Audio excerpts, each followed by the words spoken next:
یہ ہے کہ کورونا وائرس ایک سسٹمک ڈیزیز ہے جو کہ اپنے پوری جسم کو افیکٹ کرتے ہیں، لیکن موسٹلی جو زیادہ تر آپ کے لنگ یا پھیپھڑوں کو، اور پھر اب جب ہاسپٹل میں ہوتے ہیں اور آپ بہت دنوں کے لیے بیمار ہوتے ہیں تو آپ کے جو مسلز ہوتے ہیں، آپ کی باڈی کے مسل اور آپ کے سانس والے مسل اور باقی مسل وہ کمزور ہو جاتے ہیں، جس کو ہم مسکولر ایٹروفی کہتے ہیں۔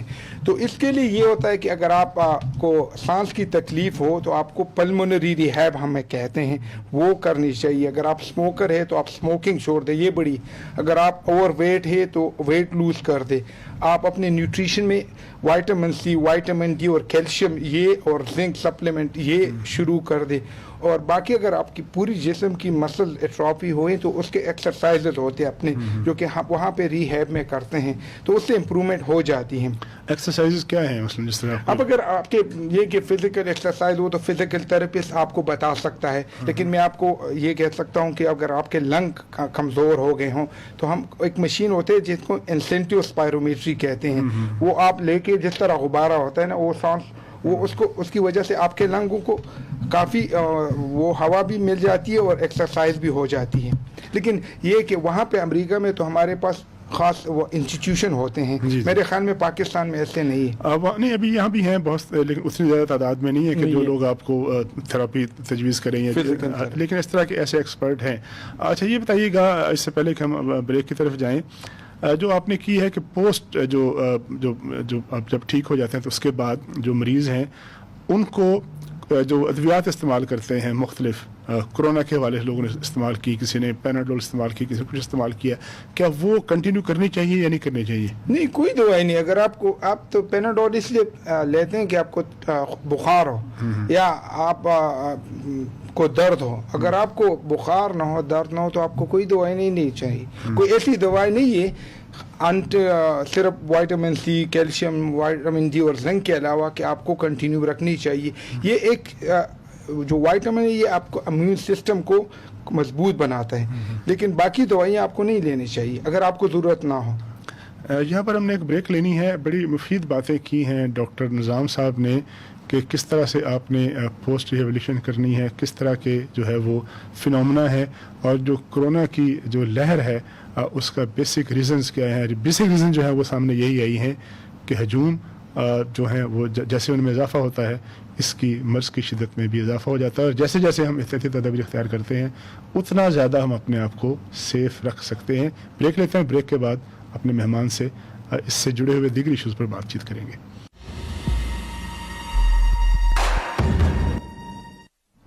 Welcome back. وقفے سے پہلے بات چیت ہو رہی تھی، مہمان ڈاکٹر نظام الدین سے واشنگٹن ڈی سی سے تشریف لائے ہیں اور اپنے تجربات شیئر کر رہے تھے جو انہوں نے امریکہ میں واشنگٹن ڈی سی میں ہاسپٹل میں ایمرجنسی کے دوران سر انجام دیے۔ یہ کہا جا رہا ہے کچھ ایکسپرٹس کی طرف سے کہ جو پہلے علامات تھیں، کھانسی ہے، درد ہے، بخار ہے اور اس طرح کی جو تھی کہ جس سے پتہ چلتا ہے کہ میں اس میں انوالو ہو سکتا ہوں، یہ جو وائرس ہے یہ تبدیل کر رہا ہے اپنے آپ کو، اپنی جو اس کی جیسے میڈیکل زبان میں پتہ نہیں کیا کہا جائے گا، اس کی جو حیت ہے تبدیل کر رہا ہے۔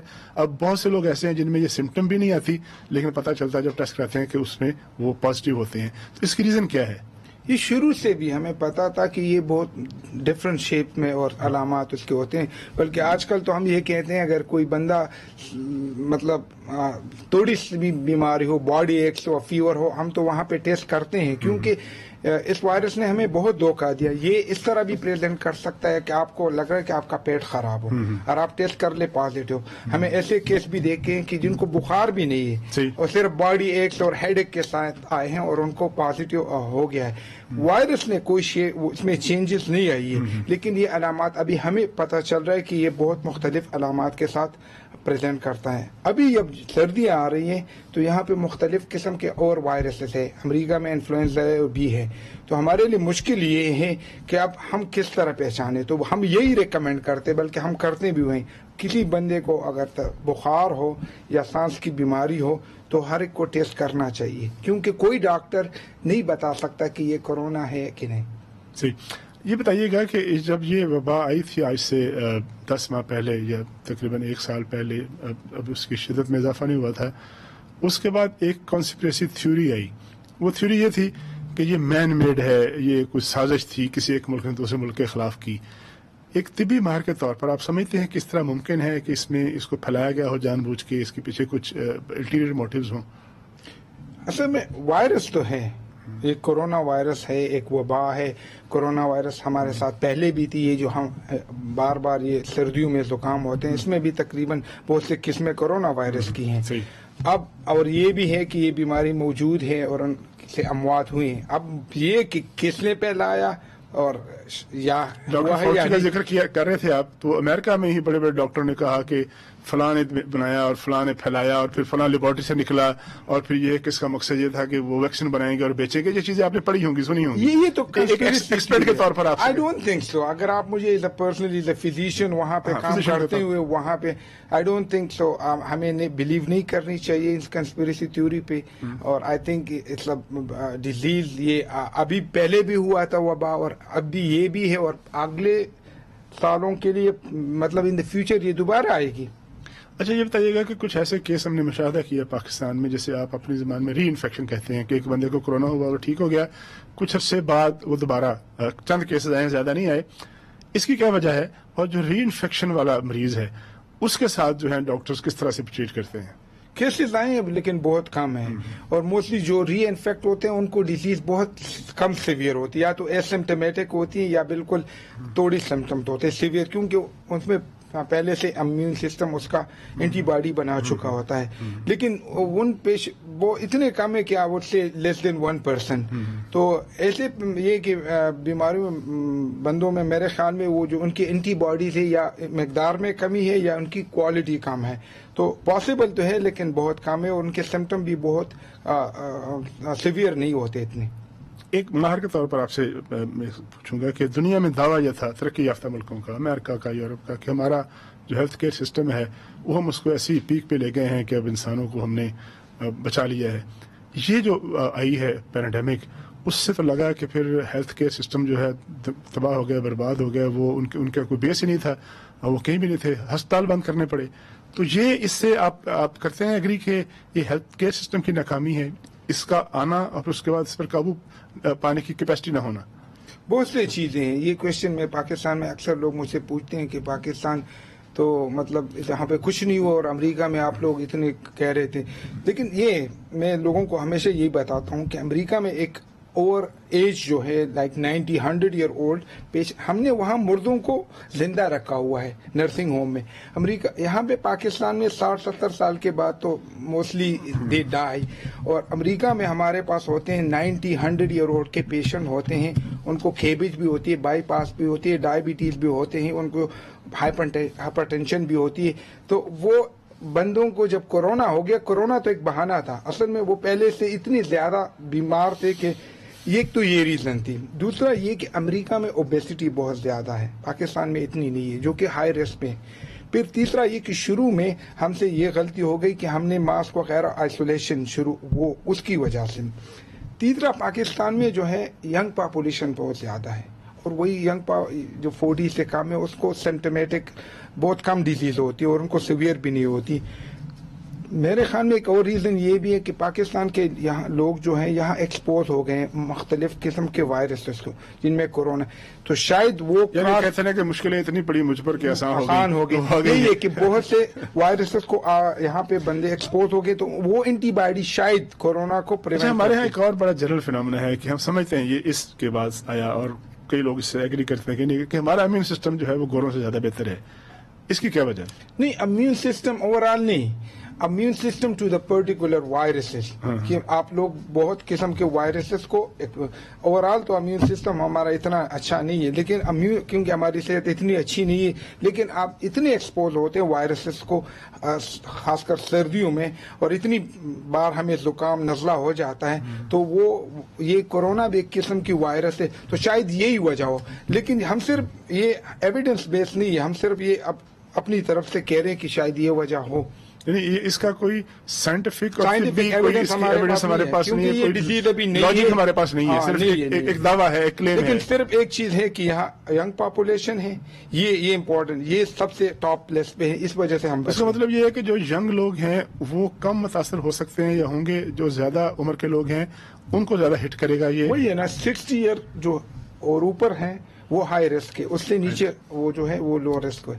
کورونا جو ہے وہ اس کے بارے میں ڈاکٹر صاحب کا کہنا ہے کہ اس کی جو اس کی زد میں آتے ہیں لوگ, ان کی وہ عمر شدہ افراد جو ہیں زیادہ آتے ہیں, اور جو ینگ لوگ ہیں ریلیٹیولی وہ اتنے زیادہ اس کے لیے زیادہ وہ نہیں ہیں, وہ اس سے متاثر نہیں ہوں گے, اور وہ اتنے ولنریبل نہیں ہیں. اپنے مہمان سے بات چیت ہماری جاری ہے, ایک بریک لیتے ہیں اور بریک کے بعد گفتگو کا سلسلہ جو ہے اپنے اس پروگرام کے آخری سیگمنٹ میں جاری رکھیں گے. Welcome back. وقفے سے پہلے بات چیت ہو رہی تھی کہ ینگ لوگ جو ہیں وہ کم ولنریبل ہیں. ڈاکٹر صاحب اب یہ ایک اور بتائیے گا کہ جو ماسک کا استعمال ہے, یہ نیا فنامنا تھا, ماسک لوگ استعمال کرتے تھے الرجی کے لیے, تو قسم قسم کے ماسک ہیں, کوئی مہنگے ہیں کوئی سستے ہیں. کون سا اور کس قسم کا ماسک کہاں استعمال کرنا چاہیے, کس موقع پر؟ زیادہ تر تو ایک فیبرک ماسک ہوتا ہے, اور ایک سرجیکل یا میڈیکل ماسک ہوتا ہے, اور ایک N95 ہوتا ہے. عام لوگوں کے لیے جو ہائی رسک ایریا میں واک یا باہر نہیں جاتے تو وہ فیبرک ماسک جو ہوتا ہے, جو کپڑے سے بنا ہوتا ہے, وہ استعمال کرنا چاہیے. وہ لیکن آج کل یہ کہ وہ اصل میں ریکمینڈڈ یہ کہ ان کے 3 لیئر ہونے چاہیے. ایک اندر والا جو کہ ہائیڈرو وہ ہو, فوبک ہو, اور درمیان والا لیئر جو فلٹر ہو, اور پھر آخر والا لیئر جو ہائیڈروفیلک ہو. لیکن آج کل صرف ایک لیئر ہے, لیکن پھر بھی وہ صحیح ہے. جو لوگ ایسی جگہوں پہ ہاسپٹل جاتے ہو یا ایسی جگہوں پہ جہاں پہ زیادہ چانسز ہے کووڈ کے, تو اس کو میڈیکل ماسک یا سرجیکل ماسک ہوتا ہے وہ پہننا چاہیے. جو پیرامیڈکس ہیں, ہاں, جو یہ ان کو وہ پہننا چاہیے. اور جو فزیشین ہے ان کو صرف N95 پہننا چاہیے. لیکن ماسک کا بھی یہ کہ اگر ماسک گندا ہو جائے یا وہ خراب ہو جائے تو اس کو مطلب یہ کہ نیا ماسک خریدنا چاہیے. صحیح. اچھا یہ بتائیے گا کہ جب یہ تجربہ لوگوں نے کیا, پاکستان میں کیا, اس کے زد میں آئے تو کچھ نہیں پتا تھا کسی کو بھی, تو بہت سے جو جنرل فنومنا ہیں, دیسی ٹوٹکے ہیں, کسی نے کہا کوئی بوٹی استعمال کرو, کسی نے کہا جی کوئی یخنی استعمال کرو, کسی نے ادرک کا ریکمینڈ کیا, کسی نے اسٹیم کا ریکمینڈ کیا. اس سے کوئی فائدہ ہوتا ہے ان چیزوں سے؟ یہ 2 چیزیں ہوتی ہیں. ایک ہوتی ہے سپورٹیو کیئر, سمپٹومیٹک ریلیف, جس سے آپ کے سمٹمز آپ کو تھوڑی دیر کے لیے یو فیل بیٹر. وہ چیزیں تو ٹھیک ہے اگر آپ کو کہوہ پینے سے, ادرک چائے پینے سے, وہ لیکن کیور علاج نہیں ہے. یہ وائرس کا ابھی تک کوئی علاج نہیں آیا.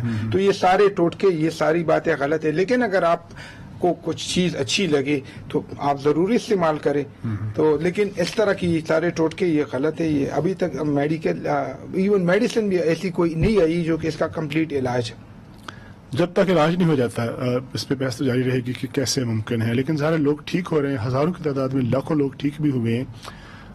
ظاہر احتیاط کی, آئسولیشن کی, تو کہا جاتا ہے اسپتال جب یہ جب واقع ہوا اور جب زیادہ تعداد اضافہ ہوئی تو اسپتالوں نے مریضوں کو لینے سے انکار کیا, کیونکہ اسپتال میں کیپیسٹی 3 نہیں تھی. پاکستان کی بات کر رہا ہوں, وہاں بھی ایسا ہوا ہو. تو کہا گیا کہ آئسولیشن اختیار کرے, خود سیلف آئسولیشن ہے. اب ایک بندہ اس کو ٹیسٹ ہوا, پازیٹیو آ گیا, سیلف آئسولیشن میں وہ کیا کرے, کیا کیا ریکمینڈیشن ہے آپ کی؟ یہ اگر کوئی بندہ پازیٹیو ہو یا ایسا بندہ ہو جو کہ دوسری ایسے بندے کے ساتھ قریب رہ چکا ہو جن کو کووڈ ہو, تو اس کو آئسولیشن یہ کہ وہ اپنے لیے گھر میں ایک کمرہ خاص کر جو ہوادار ہو. یہ چیز بہت امپورٹنٹ ہے نا, کمروں کا آج کل ہوادار ہونے چاہیے تاکہ یہ جو وہ وائرس ہے وہ وہاں سے نکلے. تو یہ کہ اس کو گھر میں ہی رکھنا چاہیے 14 ڈیز کے لیے کم از کم, جب تک اس کے سمٹم ریزالو نہ ہو. اور اس وقت تک ان کو اگر اس سے کوئی ملنے بھی آئے تو وہ خود ان کو بھی ماسک پہننا چاہیے, اور جو بندہ اس سے ملنے آئے اس کو سرجیکل ماسک یا فیبرک ماسک نہیں یا میڈیکل ماسک پہننا چاہیے. تو تقریباً جب یہ کہتے ہیں کہ کب تک آپ آئسولیٹ رہیں گے, تو یہ ریکمینڈڈ یہ ہے کہ اگر آپ کو 24 گھنٹے بخار نہ ہو بغیر دوائی کے, اور آپ کو کھانسی نہ ہو, آپ کو سانس کی تکلیف نہ ہو, اور آپ آئسولیشن سے باہر جا سکتے ہیں. اور یہ لیکن وہاں پہ ہم ٹیسٹ بھی کرتے ہیں کووڈ کا, اور وہ بھی نیگیٹو آئے. اچھا, ٹیسٹنگ کا بھی ایک ایشو ہے کہ ٹیسٹ مہنگا ہے پاکستان میں, اور ٹیسٹنگ کیپیسٹی بھی اتنی نہیں ہے. ہماری 21 کروڑ کے قریب آبادی ہے, تو اب تک اگر مجھے یاد ہے شاید 45 لاکھ لوگوں کا ٹیسٹ ہوا ہے, جو کہ بہت کم ریشو ہے. تو اس کا مطلب یہ ہے پھر ہمارے پاس تو اعداد و شمار بھی موجود نہیں ہے ایگزیکٹلی جو کیا ہے کیا. اصل میں یہی وجہ ہے کہ آج کل جو ہم اسپائک یا ایگزربیشن کہتے ہیں، میرے خیال میں ایک وجہ یہی بھی ہے. آج کل ہر ایک ٹیسٹ، ہر ملک ہر جگہ پہ ٹیسٹ بہت زیادہ ہونے لگے ہیں، جن کی وجہ سے نمبر زیادہ ہونے لگے. شروع میں تو ہمارے پاس ٹیسٹ بہت کم تھے، اب پاکستان میں بھی اسی ریشو کے مطابق زیادہ ہو گئے ہیں. تو یہ بھی ایک ریزن ہے. وہاں پہ تو ابھی تو ریپڈ ٹیسٹ بھی آ گئے، جو ان کے مطلب 10 منٹ میں آپ وہ ڈائگنوز کر دیتے ہیں کہ آپ کو ہے کہ نہیں. تو یہ کہ ٹیسٹ کی اویلیبلٹی کی وجہ سے بھی نمبر زیادہ ہیں. اچھا، ایک اور یہاں فنامنا تھا، لوگ کہتے تھے کہ جی کرونا بیماری تو ہے، لیکن جو لوگ مر رہے ہیں وہ کرونا کی وجہ سے مر رہے ہیں، وہ تو جی ہارٹ کی وجہ سے مر گیا یا اس کو یہ پرابلم تھا. یہ فنامنا کیا ہے، کس حد تک درست ہے؟ دیکھیے، آپ کو جب کورونا ہو جاتا ہے تو آپ کے یا تو پھیپھڑوں کو افیکٹ کرے گا، یا آپ کو دل کو افیکٹ کرے گا، یا آپ کو بلڈ کلاٹ، یہ چیزیں. اگر کورونا ہو گیا اور اس کی وجہ سے آپ کو نمونیا ہو گیا اور اس کی وجہ سے آپ کو لنگ فیل ہو گئے، تو کورونا نے مار دیا نا. نمونیا تو کورونا کی وجہ سے. اگر اس کی وجہ سے آپ کو ہارٹ اٹیک ہو گیا کورونا کی وجہ سے، کیونکہ کورونا کا وائرس وہاں جا کے وہ کمپلیکیشن کر رہے، تو آپ ہارٹ اٹیک سے نہیں مرے، آپ کورونا سے. اگر اس طرح آپ کے بلڈ کلاٹ ڈیولپ ہو گئے، ٹھیک ہے، تو وہ کورونا کی وجہ سے وہ کلاٹ بنا تھا، تو اب جب مر گئے تو وہ بلڈ کلاٹ سے نہیں. یہ بڑی اہم بات ہے. جو پہلے سے ولنریبل لوگ ہیں، ہارٹ کے مریض ہیں، شوگر پیشنٹس ہیں، بلڈ پریشر کے مریض ہیں، ان کو کوئی الگ سے کیا خاص احتیاط کرنی چاہیے روزمرہ زندگی میں؟ ڈائبٹیز کے پیشنٹ بہت زیادہ، ان کو شوگر بہت کنٹرول کرنا چاہیے، اور بہت ٹائٹ کنٹرول جسے کہتے ہیں. اور ہمارے ملک میں یہ نہیں ہے. بلڈ پریشر بھی اسی طرح ہے. یہ 4 cardio vascular disease, kidney disease. لیکن شوگر کے بندوں کو چاہیے کہ وہ اپنے بلڈ شوگر کو کنٹرول کرے. اس طرح لنگ کے اگر کوئی پرابلم ہو نا، جس طرح اسموکرز کو چاہیے کہ وہ اسموکنگ چھوڑ دے. جو اوور ویٹ ہے نا، ان کو چاہیے کہ وہ ویٹ لوز کر دے. یہ اس طرح جو ہے باقی کڈنی کی بیماریوں میں وہ اپنے کڈنی اسپیشلسٹ کو رجوع کرے. اچھا، یہ جو سب سے بڑا سوال ہے دنیا کے سامنے، جس پہ پالیٹکس بھی ہو رہی ہے، جس پہ الیکشن لڑے جا رہے ہیں، وہ ہے کرونا وائرس کی تیاری. کچھ عرصہ پہلے یہ دعویٰ کیا گیا تھا امریکہ میں کہ جی الیکشن سے، پریزیڈنشل الیکشن سے پہلے کرونا ویکسین آ جائے گی مارکیٹ میں. کہا گیا کہ لاکھوں ملینز آف ویکسین لے کے رکھ لی گئی ہیں. ایک تو یہ بتائیے کب آئے گی ویکسین، پھر دوسری وہ ویکسین جو ہے کس حد تک وہ جو ہے وہ کارآمد ہو سکتی ہے ان لوگوں کے لیے جن کو کرونا ہوگا، کیونکہ علاج اور کیور جو ہے 2 مختلف چیزیں ہیں. تو اس کا ذرا تھوڑا سی ایکسپلین کیجیے گا. تقریباً 100 سے زیادہ کمپنیاں، بلکہ اس سے بھی زیادہ ویکسین پہ کام کر رہی ہے. لیکن میں اپنے امریکہ کی کمپنیوں میں، جن میں موڈرنا ہے جو messenger R N A vaccine بنائی، فائزر ہے، یہ فیز 3 ٹرائل میں ہے، فیز 3. اور لگ ایسا رہا ہے کہ اگلے مہینے یا دسمبر تک ان کا پورا ڈیٹا ان کے پاس آ جائے گا اور دے ول ریلیز دا ریزلٹ. بلکہ فائزر تو یہ کہہ رہا تھا، فائزر جو کمپنی وہ ہفتہ پہلے اپنے ڈیٹا ریلیز کر رہا تھا، لیکن کل پرسوں میں نے سنا کہ وہ 1 ویک بعد کرے گا. تو لگ مجھے ایسا رہا ہے کہ اللہ ہے، اگر کوئی اس طرح کی بڑی سائیڈ ایفیکٹ ویکسین میں نہ آئے نا، تو لگ ایسا رہا ہے کہ اس سال کے آخر تک وی ول گیٹ گڈ نیوز کہ ہمارے پاس ویکسین ہے. اور مجھے ایسا لگ رہا ہے کہ اگلے 6 مہینے یا 12 مہینوں تک یہ پوری دنیا میں WHO نے پہلے تیاری کی، امریکہ نے بھی پہلے تیاری کی. جب یہ اپروو ہوگا تو ہم پہلے سے تیار ہے. ہم وہاں پہ CVS، والگرین، پوری وہ سسٹم تیار ہے، وہ اسی دن ہی ڈسٹریبیوٹ کرنا شروع کر دیں گے. تو یہ کہا جائے، مطلب یہ ہے کہ جو لوگ ہیں اس دنیا کے باسی ہیں، رہنے والے ہیں اس گلوبل ولیج کے، ان کو کم از کم 1 سال مزید اسی طرح احتیاط سے زندگی گزارنی ہوگی. یہی بات ہے. بلکہ وہ WHO تو یہ کہہ رہے کہ کوویکس اس کی ٹیم بنائی ہے کہ وہ 20%، اب ہر ایک ملک کے 20% پاپولیشن جو ہائی رسک ہے ان کو اگلے 1 سال تک یا 1.5 سال تک پہنچائے گی. تو لگ ایسا رہے کہ 1-2 سال تک ویکسین کے ساتھ ساتھ آپ نے یہ احتیاطی تدابیر اختیار کرنی پڑے گی. اگر نہیں کریں گے تو ظاہر ہے وہ اس طرح ولنریبل رہیں گے، اس طرح خطرے میں ہوں گے. ہاں، پھر یہ ہوگا کہ کس ملک نے کیا کیا ہے، اور یہ اگر احتیاط زیادہ کیے تو. اچھا، ایک بڑا طبی سوال ہے آپ سے ایک ایکسپرٹ کے طور پر، کہ چین سے شروع ہوا، جنرل لوگ یہ سمجھتے ہیں کہ چین میں آیا اور چین سے شروع ہوا. چین نے کیسے قابو پایا؟ آپ کی کیا رائے ہے، کیا آبزرویشن ہے آپ کی؟ ماسک، انہوں نے شروع سے، وہ لوگ تو پہلے سے ماسک پہن رہے تھے. انہوں نے میں اپنی ایکسپیرینس بتاتا ہوں. میں ہاسپٹل میں کام کرتا ہوں. میں 5-6 دفعہ میں نے یہ ٹیسٹ کیا کہ مجھے تو وائرس ہو گیا اور سمٹمز وغیرہ، لیکن پھر سارے نیگیٹو آئے. تو پھر ہم نے یہ سوچا کہ جب سے جو بندے ماسک پہنتے ہیں نا، ان کو بہت کم چانس ہوتے ہیں. اور چین شروع سے